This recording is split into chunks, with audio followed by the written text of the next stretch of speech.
اچھا میرے بھائی، تو اللہ کیا فرماتے ہیں؟ لیبلوکم، اللہ نے تمہیں کیوں پیدا کیا؟ گورا آج تک اس سوال کا جواب ہمیں نہیں دے سکا.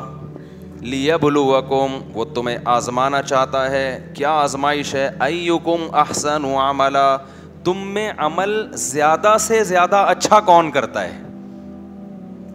تم میں عمل زیادہ سے زیادہ، احسن کمپیریٹیو ڈگری ہے، اس میں تفضیل، اچھا نہیں، دوسرے کے مقابلے میں اچھا. کیونکہ کچھ اچھا کریں گے تو جب وہ اچھا کریں گے وہ کہیں گے ہم تو امتحان میں پاس ہو گئے، اچھا کر لیا نا ہم نے. تو اللہ کہتے ہیں نہیں، امتحان صرف اچھا نہیں ہے، اچھے سے اچھا. کھوپڑی شریف میں بات آ رہی ہے، دماغ سے کرنٹ جا رہا ہے نا دل کی طرف، تو بات آ رہی ہوگی. جب دل کو دماغ چلا کے رکھا ہوا ہے تو باقی چیزیں بھی دل دماغ سمجھ رہا ہوگا. تم میں اچھا عمل کون کرتا ہے؟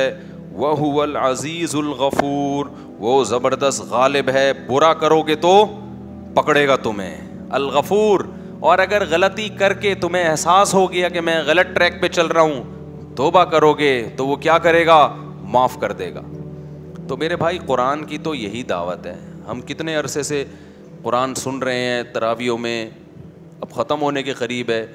تو ایک ہی بات ہے، اللہ کہتے ہیں عمل کیا کر لو بھائی؟ ٹھیک کر لو، برائیوں کو چھوڑ دو. تم آگے چلتے ہیں. میں چاہ رہا ہوں یہ 29واں پارہ کا جلدی پورا خلاصہ ہو جائے. پھر اللہ نے اپنی ایک اور قدرت بیان کی.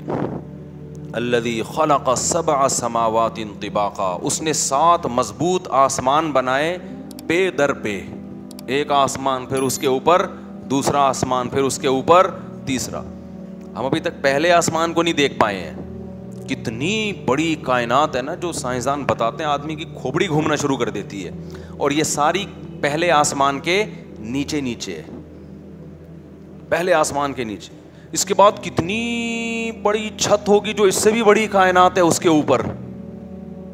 یعنی آپ اس، اور آسمان ایسے گول ہے، ایسے جیسے کھوپڑی میں دماغ رکھا ہوا ہے نا، ایسے ہی اللہ تعالیٰ نے ایک ناریل کی طرح پیک کیا ہوا ہے، اس کائنات کو پیک کیا ہوا ہے.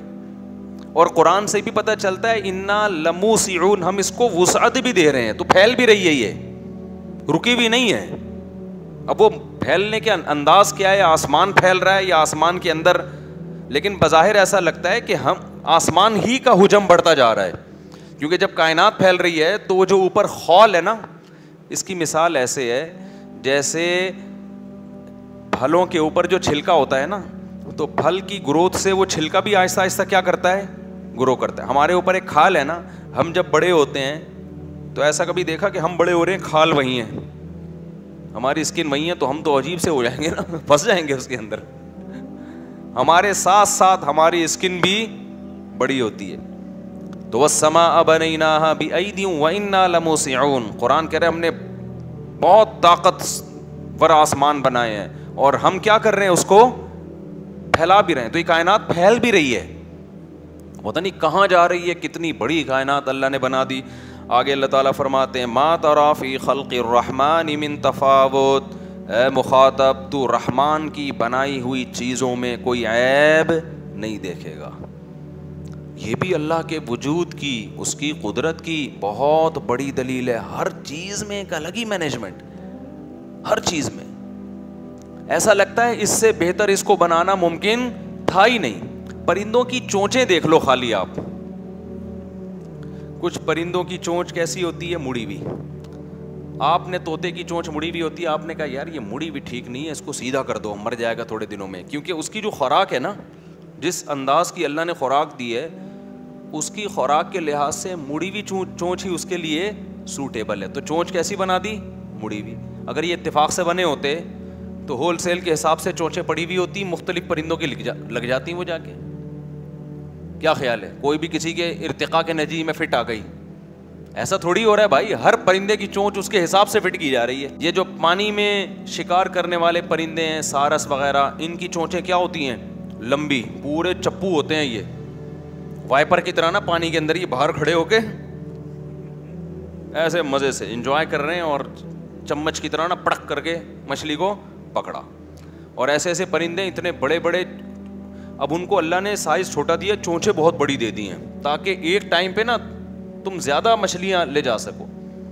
اب وہ کئی مچھلیاں لے کے نا اپنے ادھر یہاں منہ میں جمع کرتے رہتے ہیں, پھر حسب توفیق جب ان کو فرصت ملتی ہے آرام سے ایک مچھلی چبا کے کھاتے ہیں.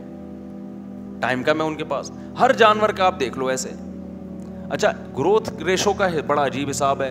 جن جانوروں کی میں موت کا ریشو زیادہ ہے ان کا گروتھ ریشو بھی زیادہ ہے. جن جانوروں میں موت کا ریشو کم ہے ان کا گروتھ ریشو بھی کم ہے. مچھلیاں ہزاروں پیدا ہوتی ہیں. اب آپ ایک صرف سمندر کی مثال دیکھیں نا, میں آگے چلتا ہوں. دیکھو سمندر میں جو مچھلیاں ہیں نا, ہزاروں, ایک مادہ سے ہزاروں مچھلیاں پیدا ہوتی ہیں.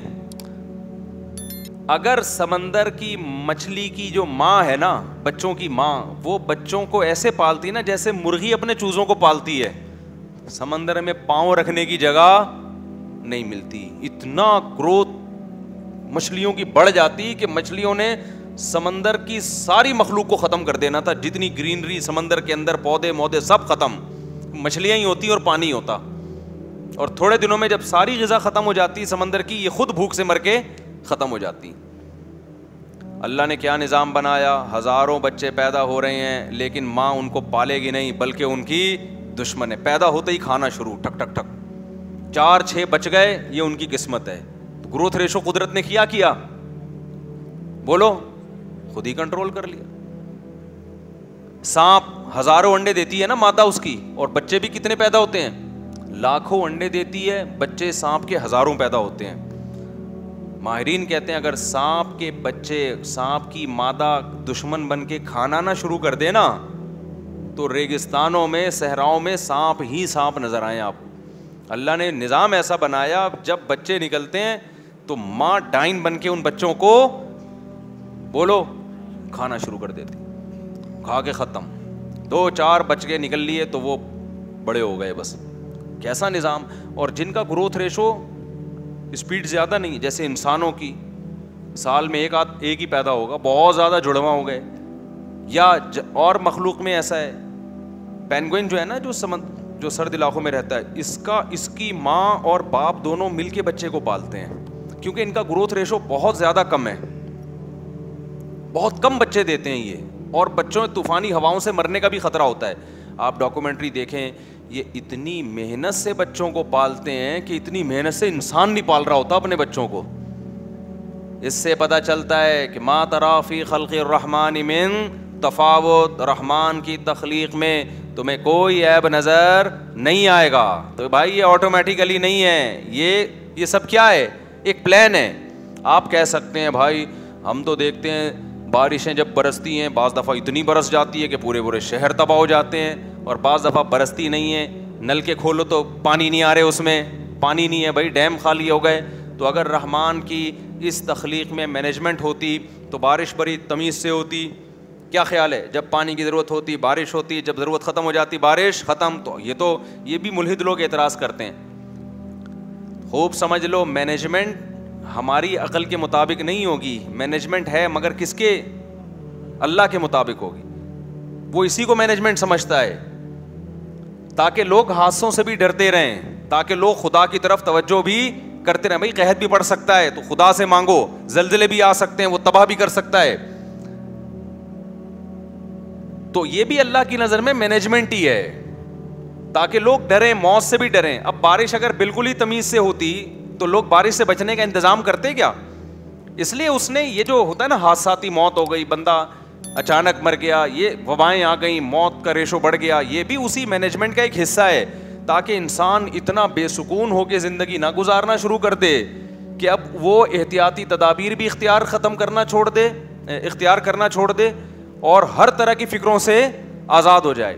ہم یہ دیکھتے ہیں کہ کہیں تھوڑی سی بھی مینجمنٹ مینیجر کے بغیر نہیں ہوتی, جبکہ اس کائنات میں تھوڑی نہیں ہے, بہت زیادہ مینجمنٹ ہے. جو آپ کو, اور جو تھوڑا سا لگ رہا ہے کہ یہاں مینجمنٹ نہیں ہے, وہ آپ کو لگ رہا ہے, حقیقت میں ڈیپلی جب آپ غور کریں گے تو اس میں بھی کوئی نہ کوئی حکمت ہے اللہ تعالیٰ کی.